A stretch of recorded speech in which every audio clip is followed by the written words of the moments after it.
한 절씩 저 여러분이 교독하겠습니다.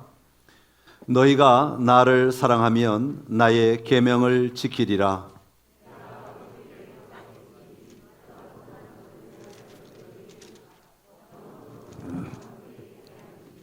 그는 진리의 영이라. 세상은 능히 그를 받지 못하나니 이는 그를 보지도 못하고 알지도 못함이니라. 그러나 너희는 그를 아나니 그는 너희와 함께 거하시며 또 너희 속에 계시겠음이라. 내가 너희를 고아와 같이 버려두지 아니하고 너희에게로 오리라. 조금 있으면 세상은 다시 나를 보지 못할 것이로되 너희는 나를 보리니 이는 내가 살아있고 너희도 살아있겠음이라. 그날에는 내가 아버지 안에 너희가 내 안에 내가 너희 안에 있는 것을 너희가 알리라. 나의 계명을 지키는 자라야 나를 사랑하는 자니 나를 사랑하는 자는 내 아버지께 사랑을 받을 것이요 나도 그를 사랑하여 그에게 나를 나타내리라. 가룟인 아닌 유다가 이르되 주여 어찌하여 자기를 우리에게는 나타내시고 세상에는 아니하려 하시나이까. 예수께서 대답하여 이르시되 사람이 나를 사랑하면 내 말을 지키리니 내 아버지께서 그를 사랑하실 것이요 우리가 그에게 가서 거처를 그와 함께 하리라. 나를 사랑하지 아니하는 자는 내 말을 지키지 아니하나니 너희가 듣는 말은 내 말이 아니요 나를 보내신 아버지의 말씀이니라. 아멘. 할렐루야. 오늘 이 자리에 나오신 여러분을 축복합니다. 또 영상으로 예배드리시는 여러분의 가정에도 하나님의 은혜가 함께 하시기를 간절히 기원합니다. 오늘 요한복음 14장 말씀 가지고 믿음의 기반 세 번째 시간입니다. 순종하라 라는 제목으로 같이 말씀 나눕니다. 한번 따라합시다. 순종하라. 순종하라. 1972년 3월 3일에 미국 나사에서 무인 우주선을 하나 발사합니다. 굉장히 오래전의 일이지요. 이 우주선의 이름은 파이오니아 10호입니다. 이 우주선의 사명은 뭐냐 하면 어떻게든 지구로부터 행성, 이 태양계 행성 끝까지 가서 이 자료들을 계속해서 지구로 보내주는 것, 이것이 이 파이오니아 10호에 부여된 임무였습니다. 1972년 3월 3일 첫 발사가 되고 1973년 12월에는 목성까지 접근을 하게 되었습니다. 그 당시에 이 우주선은 무인이든 유인이든 화성을 넘어간 경우가 없기 때문에 이 목성까지 갔다는 건 아마 굉장히 대단한 업적이었던 것 같습니다. 그리고 10년이 지났을 때 1983년 6월에는 이 태양계의 끝자락이라고 그 당시 사람들이 생각했던 해왕성까지 이 우주선이 가서 자료들을 계속 신호를 보내면서 자료를 계속 보내게 되었던 것입니다. 그러니까 이 파이오니아 10호는 태양계를 벗어난 첫 번째 우주선이라고 말할 만큼 굉장히 멀리 날아가게 된 것입니다. 그렇게 2003년도까지 이 우주선이 생명을 약 30년 동안 유지하면서 계속해서 지구로 무선 신호를 보내주게 되었는데, 놀라운 것은 이러한 신호가 강력한 그 에너지, 강력한 파워로 보내지는 게 아니라 여러분 잠을 자기 위해서 침실에 켜는 아주 작은 백열등, 그 하나 8와트 정도 되는 이 8와트의 송신기에 의해서 이 신호가 지구까지 왔다는 것입니다. 대단하지 않습니까? 그 먼 거리를 신호가 오려면 엄청난 파워로 말미암아 이 송신기가 구동되어서 강한 전파를 쏴야만 지구까지 올 것 같은데, 백열등 하나에 불과한 아주 작은 미약한 그런 에너지를 갖고서도 끊임없이 지구로 계속해서 무선을 보내줄 수 있었다고 하는 것입니다. 아주 작은 전력이지만 그것이 계속하여 공급될 때에 놀라운 결과를 만들어 내었다는 것이죠. 여러분, 저는 이 글을 읽으면서 우리 신앙도 이와 같지 않겠는가 그렇게 생각을 했습니다.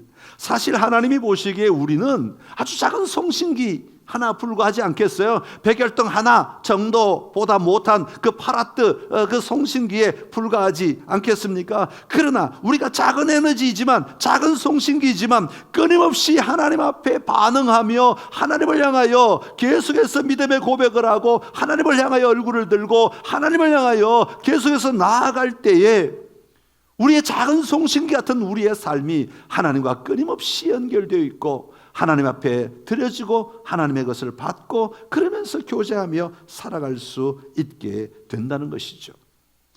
신앙의 기반, 오늘은 세 번째인데, 첫 번째는 믿으라, 두 번째는 사랑하라, 세 번째는 순종하라. 첫 번째는 벌써 다 잊어버리셨고, 두 번째는 가물가물하고, 세 번째는 오늘 하는 거니까 잊어버릴 수가 없고, 믿으라, 사랑하라, 순종하라. 신앙의 삶의 자리에 우리가 우리의 행동, 우리의 태도, 아주 기본적인 것들인데 이것들을 놓치면 사실은 다른 것들을 할 수가 없어요. 그래서 가장 중요한 이 세 가지를 오늘 다루고 있습니다. 우리가 주님 앞에서 행복할 수 있는 비결은 다른 데에 있지 않습니다. 우리가 주님 앞에 반응하는 것에서 우리는 참된 행복이 시작되는 것이죠. 그 반응이 바로 순종인 것입니다. 오늘 본문 속에서 주님이 말씀하시는 순종의 비결을 우리가 살펴보고 내 속에서 이 순종의 삶에 더 집중함으로 말미암아 주님을 더 깊이 누리고 또 기뻐하며 살아가는 우리 모든 성도들의 삶이 되시기를 간절히 기원합니다. 자, 그럼 첫 번째로 우리가 살펴볼 것은 순종의 동기입니다. 한번 따라합시다. 순종의 동기. 왜 우리가 그리스도께 순종해야 하겠는가? 무엇이 우리로 하여금 그리스도께 순종하게 만드는가 하는 것입니다. 15절이 그것을 우리에게 말씀해 주고 있는데, 우리 15절 다시 한번 읽어 보겠습니다. 너희가 나를 사랑하면 나의 계명을 지키리라. 아멘. 너희가 나를 사랑하면 지키게 된다, 그렇게 말씀하고 있습니다. 우리가 주님을 사랑하면 주님의 말씀이 들려지고 그 말씀이 내 안에 들어와 내 삶에 적용되는 것입니다. 그래서 우리가 해야 할 순종의 동기는 예수님을 향한 사랑인 것이죠. 지난주에도 우리는 사랑하라는 말씀으로 사랑에 대해서 함께 나누었습니다. 여기서 말하는 사랑은 어떤 것이겠습니까? 사랑이라는 단어는 흔히 일반적으로 사용되는 경우도 있고 구체적인 대상과 일대일의 관계 속에서 말하는 사랑도 있습니다. 뭐 예를 들면 이런 거죠. 대한민국을 사랑합니다라는 것은 일반적인 사랑이에요. 대한민국을 향해서 내 마음을 그저 열어놓고 있습니다. 내 마음이 대한민국을 품고 있습니다. 이 정도 될 거죠. 그러나 내가 내 아내를 사랑합니다, 그러면 아주 구체적인 거죠. 일대일의 관계 속에서 맺어지는 사랑의 행위인 것이죠. 오늘 예수님이 요청하시는 사랑은 이런 일반적인 사랑을 말하지 않습니다. 교회 다니면서 많은 사람들이 이런 일반적인 사랑만 있으면 그냥 난 하나님을 사랑해, 나는 예수님을 사랑해, 그냥 내 마음 안에 사랑이라는 단어가 남아있어, 사랑이라는 감정이 좀 있어, 뭐 그런 정도로 관심이 좀 있어, 그런 것으로 예수님을 사랑한다고 말하는 경우가 있는데, 오늘 본문이 말하는 사랑은 그런 일반적인 사랑을 말하는 것이 아니라 일대일의 구체적인 대상을 향한 구체적인 마음을 여는 사랑을 우리에게 말씀하고 있습니다. 오늘 본문에는 끊임없이 이것을 반복하여 말하는데요. 15절에는 너희가 나를 사랑하면 나의 계명을 지키리라. 21절에 보면 나를 사랑하는 자는 내 아버지께 사랑을 받을 것이요 나도 그를 사랑하여 그에게 나를 나타내리라. 23절에도 보면 사람이 나를 사랑하면 내 말을 지키리니, 그렇게 말씀하고 있습니다. 오늘 본문에서 발견할 수 있는 이 사랑의 삶, 구체적이고 친밀한 상호관계 속에서 사랑하는 그 사랑이 오늘 우리 안에 있기를 간절히 소망합니다. 그렇다면 너희가 나를 사랑하면 이라고 할 때 드러나는 우리의 사랑은 무엇으로 알 수 있겠습니까? 내 안에 정말 예수님을 사랑하고 있나? 나는 예수님을 사랑한다고 내 정신을 집중해서 내 마음을 집중해서 사랑한다고 말하는데 이걸 어떻게 알 수 있지? 라는 겁니다. 보통 성경에서 계속해서 반복하여 말하는 것은 우리 안에 그 예수님을 향하여 깊은 기뻐하는 기쁨이 있느냐, 이것으로 분별한다고 성경은 계속해서 우리에게 소개합니다. 너희가 예수님을 사랑하느냐, 그러면 너희 안에 그 예수님 때문에 기쁨이 있느냐, 그 말이죠. 너희가 예수님을 사랑하느냐, 그러면 그 예수님 때문에 너희 안에 즐거움이 있느냐. 예수님의 이름만 생각해도 내 마음이 좋거든. 찬송이 있잖아요. 주님만 생각해도 내 마음이 좋거든. 여러분, 예수님의 이름만 생각해도 내 안에 기쁨이 가득하고 내 안에 즐거움이 가득하고 내 안에 만족함이, 풍성함이 넘쳐나느냐, 이것이 내가 예수님을 사랑하느냐, 내가 정말 예수님을 나의 인격적으로 친밀하게 사랑하느냐 하는 것을 판단할 수 있는 좋은 잣대가 된다고 말하는 것이죠. 여러분, 예수님을 사랑하는 것은 예수님을 위해 무슨 위대한 일을 하는 것을 요구하지 않습니다. 예수님을 기뻐하는 것이고, 예수님을 내 안에 즐거워하는 것이고, 예수님 때문에 내 안에 감사가 넘쳐나는 삶을 살아가는 것입니다. 우리 오늘 읽지 않았지만 28절에 보면 이렇게 말합니다. 우리 28절 한번 읽어보겠습니다. 내가 갔다가 너희에게로 온다 하는 말을 너희가 들었나니 나를 사랑하였더라면 내가 아버지께로 감을 기뻐하였으리라. 아버지는 나보다 크심이라. 아멘. 예수님이 행하실 그 일에 대하여 확신하며 기뻐하는 것입니다. 예수님이 하나님 아버지를 사랑하는 것, 예수님이 하나님 아버지를 즐거워하는 것, 내가 아버지께로 감을 기뻐한다라고 표현하고 있는 것처럼, 너희가 나를 사랑한다면 내가 움직이는 모든, 내가 살아가는 모든, 내가 사역하는 모든 것을 통해 너희 안에 기쁨이 넘치게 될 것이다 라고 말씀하고 있는 겁니다.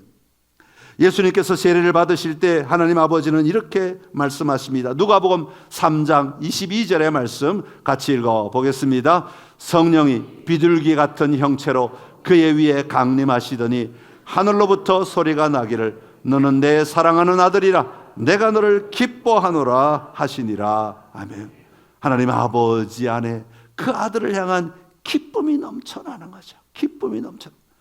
여러분, 자기 자녀를 보고 기쁨이 넘쳐나는 것, 그건 존재 때문에 기뻐하는 거예요. 무슨 행위 때문에 기뻐하는 게 아니에요. 아이들이 자라면서 언제나 여러분을 만족시킬 수 있겠습니까? 그 행위로 기뻐하는 것이 아니라 그 존재 자체로 기뻐하는 기쁨이 있는 거죠. 내 아이를 보니까, 내 자식을 보니까 내 안에 기뻐한다라는 것과 같은 기쁨을 말하는 것입니다. 사랑하는 성도 여러분, 여러분은 예수님을 기뻐하고 계십니까? 즐거워하십니까? 감격하십니까? 이 즐거움이, 이 기쁨이, 이 감격이 우리 안에 회복될 때, 우리 안에 넘쳐날 때 우리는 비로소 순종하는 동기가 되는 것입니다. 하나님의 말씀 앞에 담대하게 나아갈 수 있게 되는 것이죠. 그럴 때 율법적이 아니라 그 사랑으로 인하여 우리는 주님 앞에 반응하며 나아갈 수 있게 되는 것입니다. 이 사순절 기간 동안 우리의 모든 관심이 예수 그리스도를 기뻐하는 이 기쁨으로 충만하기를 간절히 기원합니다. 두 번째로 우리가 살펴볼 것은 순종의 척도입니다. 한번 따라합시다. 순종의 척도. 우리의 순종의 동기가 예수님을 향한 사랑이라면 우리가 얼마나 순종하고 있는가, 내가 무엇으로 순종하고 있는가, 이 순종의 기준, 순종의 잣대, 순종의 척도는 바로 예수님의 말씀이다. 그렇게 오늘 본문은 말하고 있습니다. 세계에서 명마로 꼽히는 말 가운데 한 종류가 아라비아 명마죠. 아라비아 말입니다. 아라비아산 말인데, 이 아라비아산 말은 중동의 사막에서 아주 혹독한 훈련을 받는다고 합니다. 최고의 말이 되기 위해서 조련사는 엄청난 훈련을 시키는데, 계속해서 이 순종의 훈련을 시키겠죠. 그 마지막에 테스트하는 장면이 하나가 나오는데, 그게 뭐냐 하면 말에게 며칠 동안 물을 먹이지 않는다고 그래요. 그럼 말이 목마르지 않겠어요? 매일매일 물을 마셔야 하는 이 말에게 있어서 물이 들어가야 근육이 움직이고 힘이 나고 달려갈 수 있는 그런 힘이 생기는데, 물을 안 먹이니까, 며칠 동안 물을 안 먹이니까 얼마나 목이 마르겠어요. 그리고는 이 말들을 끌고 사막 가운데로 나갑니다. 그리고는 이 사막 속에서 말을 풀어주는 거예요. 그리고는 물이 있는 방향으로 달리게 합니다. 여러분, 이 목마른 말들이 얼마나 열심히 달리겠습니까? 그 뜨거운 태양 아래, 그 뜨거운 모래밭 위를 이 말들이 전력 질주합니다. 안 그래도 물을 못 마셔가지고 온몸이 거의 탈진된 상태인데 이제 이 끝까지 가면 물이 있다라는 것을 알기 때문에 그들은 열심히 달려갑니다. 그리고는 마침내 물이 있는 곳에 도달하게 됩니다. 그리고 이제 말들이 너무 좋아서 물을 마시려고 할 때 뒤에서 조련사가 호각을 부는 거죠. 신호를 보내는 겁니다. 중지라고 하는 신호를 보내는 거예요. 그러면 어떤 말들은 그냥 그 신호와 상관없이 자기의 본능에 의해서 물을 벌컥벌컥 마시는 말이 있는가 하면 어떤 말들은 주인에게 돌아서는 말들이 있다는 거예요. 이 말들이 진짜 말이라는 거죠. 그 목마름 속에 큰 물 앞에서 그 주인의 명령에 의하여 뒤를 돌아서 뚜벅뚜벅 온몸을 부르르 떨면서 주인에게로 온다는 거예요. 그러면 주인이 그 말에게 아주 시원한 물을 제공해 준다는 것입니다. 여러분, 오늘 본문 안에서 우리에게 요청하시는 주님의 말씀 무엇입니까? 계속해서 반복하시는 주님의 요청은 무엇입니까? 그것은 바로 너희가 예수님을 사랑한다면, 너희가 나를 사랑한다면 나의 계명, 나의 말을 지켜야 한다라는 것입니다. 어떠한 경우에서도, 어떠한 환경에서도 너희가 나의 계명을 붙들고 그 계명에 순종하는 삶을 살아야 한다라고 말씀하고 있는 것이죠. 15절에 이렇게 말합니다. 너희가 나를 사랑하면 나의 계명을 지키리라. 21절에 나의 계명을 지키는 자라야 나를 사랑하는 자다. 23절에 사람이 나를 사랑하면 내 말을 지키리니. 24절에 나를 사랑하지 아니하는 자는 내 말을 지키지 아니하느니라. 그렇게 말씀하고 있습니다. 여러분, 이 짧은 본문 안에 예수님께서 끊임없이 반복하여 하시는 이 말씀이 오늘 우리에게 들려져야 할 줄로 믿습니다. 너희가 나를 사랑하면 나의 계명을 지키리라. 너희가 나를 사랑하면 내 말을 지킬 것이니라. 여러분, 여기서 우리가 계명을 지키는 것은 예수님을 사랑하는 사랑의 결과인 것입니다. 이것이 조건이 아닙니다. 내가 주님 계명을 지킬 때니까 주님 내가 다른 걸 하게 해주십시오. 내가 주님을 다른 걸 뭔가 누리게 해주십시오. 이런 게 아니라 내가 주님을 사랑하기 때문에 내 안에 기쁨이 넘쳐나서 자동적으로 따라오는 행동이 내가 주님의 계명을 따르겠습니다. 주님의 말씀에 내가 순종하겠습니다 라는 것입니다. 또 하나 예수님의 말씀 속에서 살펴볼 수 있는 것은 예수님이 요구하시는 계명을 지키라고 할 때 이 계명은 단순히 도덕적이거나 율법적인 것, 그런 것을 말하는 것이 아닙니다. 도덕적인 것, 그런 얘기들 많이 하죠. 저 사람은 법 없이도 살 사람이야. 저 사람은 교회 안 나가도 돼. 저렇게 착한 걸 보니까 교회 안 나가도 돼. 여러분, 도덕적인 것과 구원과는 상관이 없습니다. 직결되지 않는다 이 말이죠. 구원받은 자가 도덕적으로 사는 것은 반드시 필요한 것이지만 도덕적인 삶을 살았다고 해서 구원을 받는다는 것은 아니라 그 말이죠. 이걸 혼돈 안 하면 안 됩니다. 많은 사람들이 이런 혼돈을 가지고 있어요. 계명을 지킨다는 것은 단순히 내가 세상에서 거짓말 안 하고 사는 거, 내가 다른 사람 물건 훔치지 않으면 된 거 아니겠는가, 그렇게 생각하는데 그것과는 분명히 다르다고 하는 것입니다. 오늘 본문에서 계명을 지킨다고 할 때 이 계명은 엔톨레라는 단어입니다. 엔톨레라는 말은 뭐냐면 예수 그리스도의 가르침, 명령을 말하는 겁니다. 그러니까 계명을 지킨다고 할 때 주님이 주신 말씀, 주님의 명령을 내가 반드시 지킨다, 순종한다라는 그런 의미를 담고 있습니다. 그래서 말이라고 하는 것은 로고스죠. 로고스, 말씀, 하나님의 말씀. 또 로고스는 뭘 가리켜요? 예수 그리스도를 가리키기도 하잖아요. 그러니까 예수 그리스도 그 자신, 또 예수 그리스도 자신이 오셔서 온몸으로 보여주신 그 삶, 더 나아가서 예수님의 그 입으로 하신 말씀들까지를 다 포함하고 있는 것입니다. 요한복음 1장 1절에 이렇게 말씀합니다. 같이 읽어보겠습니다. 태초에 말씀이 계시니라. 이 말씀이 하나님과 함께 계셨으니 이 말씀은 곧 하나님이시니라. 아멘. 그분의 입에서 나온 말씀도 계명도 중요하고 그분 자체 예수 그리스도 그분이 보여주시고 그분이 하게 하시는 모든 삶 또한 우리에게는 너무너무 소중하다 하는 것입니다. 그것을 우리가 분명히 지키고 누리는 삶을 살아야 한다고 말씀하고 있는 거죠. 요한복음에 보면 특별히 다른 사도들보다 더 예수님의 계명, 명령에 대해서 집중하고 있는 것을 볼 수가 있어요. 요한복음에는 이런 명령들이 참 많이 나오는데, 나를 영접하라, 나를 따르라, 빛을 믿으라, 하나님을 믿으라, 나를 믿으라, 내 안에 거하라, 무엇이든지 원하는 대로 구하라, 나의 사랑 안에 거하라, 성령을 받으라. 요한은 굉장히 이 명령형을 많이 사용해서 우리들에게 주님의 말씀을 전해주고 있는 것을 볼 수가 있습니다. 왜 명령형으로 말하겠습니까? 이건 우리가 반드시 순종해야 될 사항들임을 강조해서 보여주고 있기 때문에 그렇습니다. 말씀이신 예수 그리스도를 내 안에 모시게 되면 우리는 자동적으로 그 말씀을 순종하는 마음들이 우리 안에 일어나게 되는 것입니다.